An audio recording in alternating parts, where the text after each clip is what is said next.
September 30ರಂದು ನಡೆಯಲಿರುವ TAPCMS ಆಡಳಿತ ಮಂಡಳಿ ಚುನಾವಣೆಗೆ ನಾಮಪತ್ರ ಸಲ್ಲಿಕೆಗೆ ಕೊನೆಯ ದಿನವಾದ ಸೋಮವಾರ ವಿವಿಧ ಪಕ್ಷಗಳಿಂದ ನಾಮಪತ್ರ ಸುರಿಮಳೆಯೇ ನಡೆಯಿತು.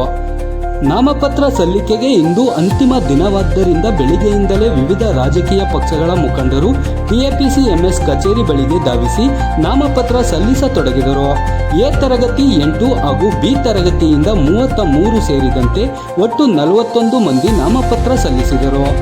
Haralahalli H N Chittibabu, D Srinivas, D K Devegowda, L B Ravi, C S Gopalgowda, K S Ningegowda, Girish, C M Srikanth, J Balagangadhara, C B Harish, N Somashekar, H D Sridhar, Manjula, Shankar Nag, H S Lalitha, Kalegowda, P L Adarsha, T S Alayya, Bommaraju, R Chennakeshava, H Girish, S L Manjunath, Sumitra, Sunanda, M B Sheela, Lakshmamma, Prema, Rangaswamy, K B Ramaiah, M Chikkanna, K S Naveena Nayaka, Narasimha Nayaka, A Krishna, Veerabhadraswamy, S P Srinivas, bunk Srinivas ಸೇರಿದಂತೆ ಹಲವು ಘಟಾನುಘಟಿಗಳು ನಾಮಪತ್ರ ಸಲ್ಲಿಸಿದರು.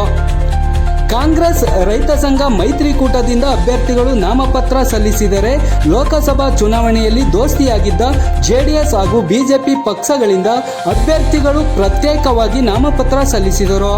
ತಹಸೀಲ್ದಾರ್ ಬಸವರೆಡ್ಡಪ್ಪ ರೋಣದ ಚುನಾವಣಾ ಅಧಿಕಾರಿ ಹಾಗೂ ರೇಷ್ಮೆ ಇಲಾಖೆ ರವಿಕುಮಾರ್ ಸಹಾಯಕ ಚುನಾವಣಾ ಅಧಿಕಾರಿಯಾಗಿ ಕಾರ್ಯನಿರ್ವಹಿಸಿದರು.